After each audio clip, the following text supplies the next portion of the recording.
to you by Penguin.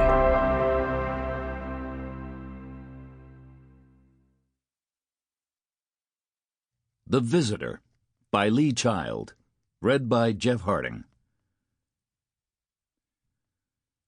Chapter 1. People say that knowledge is power. The more knowledge, the more power. Suppose you knew the winning numbers for the lottery. All of them. Not guessed them, not dreamed them, but really knew them. What would you do? You would run to the store as what? You would mark those numbers on the play slip, and you would win. Same for the stock market. Suppose you really knew what was going to go way up. You're not talking about a hunch or a gut feeling here. You're not talking about a trend or a percentage game or a whisper or a tip. You're talking about knowledge. Real hard knowledge. Suppose you had it. What would you do? You would call your broker as what? You would buy. Then later you'd sell, and you'd be rich.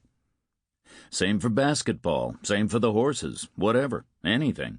Football, hockey, next year's World Series, any kind of sports at all. If you could predict the future, you'd be home and dry, no question. Same for the Oscars, same for the Nobel Prize, same for the first snowfall of winter, same for anything.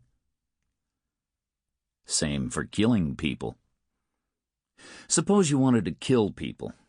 You would need to know ahead of time how to do it.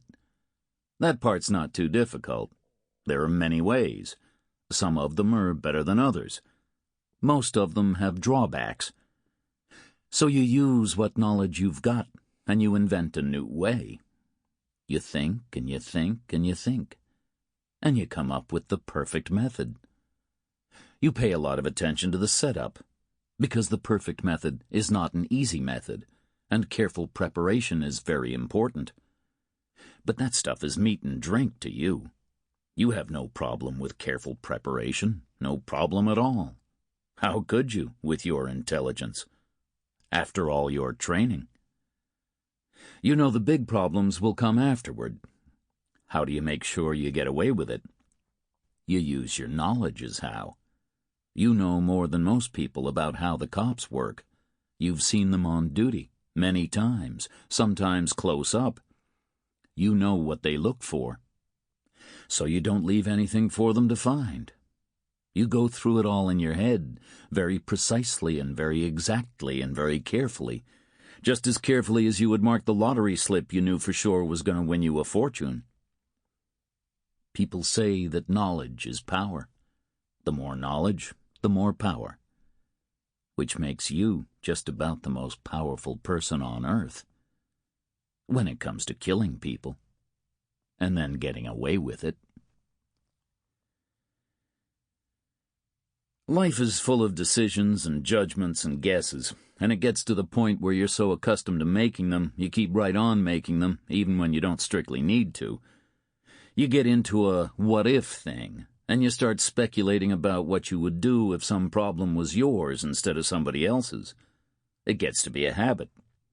It was a habit Jack Reacher had in spades, which was why he was sitting alone at a restaurant table and gazing at the backs of two guys 20 feet away and wondering if it would be enough just to warn them off, or if he would have to go the extra mile and break their arms.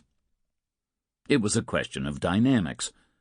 From the start, the dynamics of the city meant that a brand-new Italian place in Tribeca, like the one Reacher was in, was going to stay pretty empty until the food guy from the New York Times wrote it up, or an Observer columnist spotted some celebrity in there 2 nights in a row. But neither thing had happened yet, and the place was still uncrowded, which made it the perfect choice for a lonely guy looking to eat dinner near his girlfriend's apartment while she worked late at the office. The dynamics of the city. They made it inevitable Reacher would be in there. They made it inevitable the 2 guys he was watching would be in there too. Because the dynamics of the city meant any bright new commercial venture would sooner or later get a visit on behalf of somebody wanting a steady $300 a week in exchange for not sending his boys in to smash it up with baseball bats and axe handles. The 2 guys Reacher was watching were standing close in to the bar, talking quietly to the owner. The bar was a token affair built across the corner of the room. Sample complete. Ready to continue?